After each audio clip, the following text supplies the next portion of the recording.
श्री स्वामी समर्थ मित्रांनो, आपल्या स्वामी सेवा या चॅनलवरती तुमचे मनापासून स्वागत आहे। मित्रांनो, चला आता आज आपण आपल्या 10व्या अध्यायाला सुरुवात करत आहोत। या आधीचे 9 अध्याय आपले पूर्ण झालेले आहेत। जे कोणी मित्रमैत्रीण आपल्या चॅनलवरती नवीन आहेत, ज्यांच्याकडे पहिल्यांदा माझा व्हिडिओ पोहोचलेला आहे आणि त्यांना जर बाकीचे व्हिडिओ बघायचे असतील तर या आधीचे व्हिडिओ माझ्या चॅनलवरती अवेलेबल आहेत, तुम्ही तिथे बघू शकता। चला आपण आपल्या व्हिडिओला सुरुवात करूया। अध्याय 10वा, वल्लभेश ब्राह्मणांना जीवनदान, हे आपल्या अध्यायाचं नाव आहे। श्री गणेशाय नमः। नामधारक सिद्ध योग्यांना म्हणाले, महाराज, श्रीपादयती सूक्ष्म रूपाने कुरवपुरातच राहिले असे तुम्ही म्हणालात, मग त्यांचे अर्थात दत्तात्रयांचे पुढील अवतार कसे झाले?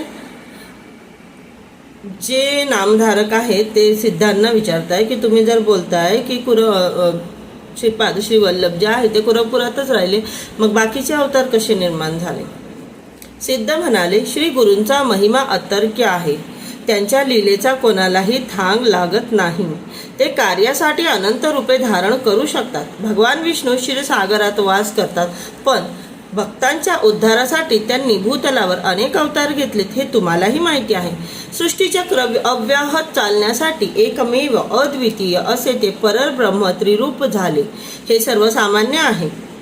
हे सामर्थ्य सर्वसामान्यांना आकलन होत नाही, म्हणून श्रीपादयती कुरवपुरात अव्यक्त होऊन राहिले। तरी त्यांना काल परत्वे या योग बलाने विविध अवतार घ्यावे लागले, हे समजून घ्या। गुरुभक्ती कधीही व्यर्थ ठरत नाही। जो अत्यंत आपुलकीने श्री गुरूंची सेवा भक्ती करतो, त्याच्यावर दृढ विश्वास ठेवतो, त्या भक्ताला ते अहोरात्र जपतात, त्यांची काळजी घेतात। मी तुम्हाला याविषयी एक कथा सांगतो, म्हणजे श्री गुरूंची वत्सलता आणि ते कार्यासाठी कसे प्रगट होतात याची तुम्हाला खात्री पटेल। वल्लभेश नावाचे एक काश्यप गोत्री ब्राह्मण होते। ते सुशील व सदाचारी होते। ते व्यापार धंदा करायचे, श्रीपादांची भक्ती करायचे आणि त्यांच्या दर्शनासाठी प्रत्येक वर्षी कुरवपुरास जायचे।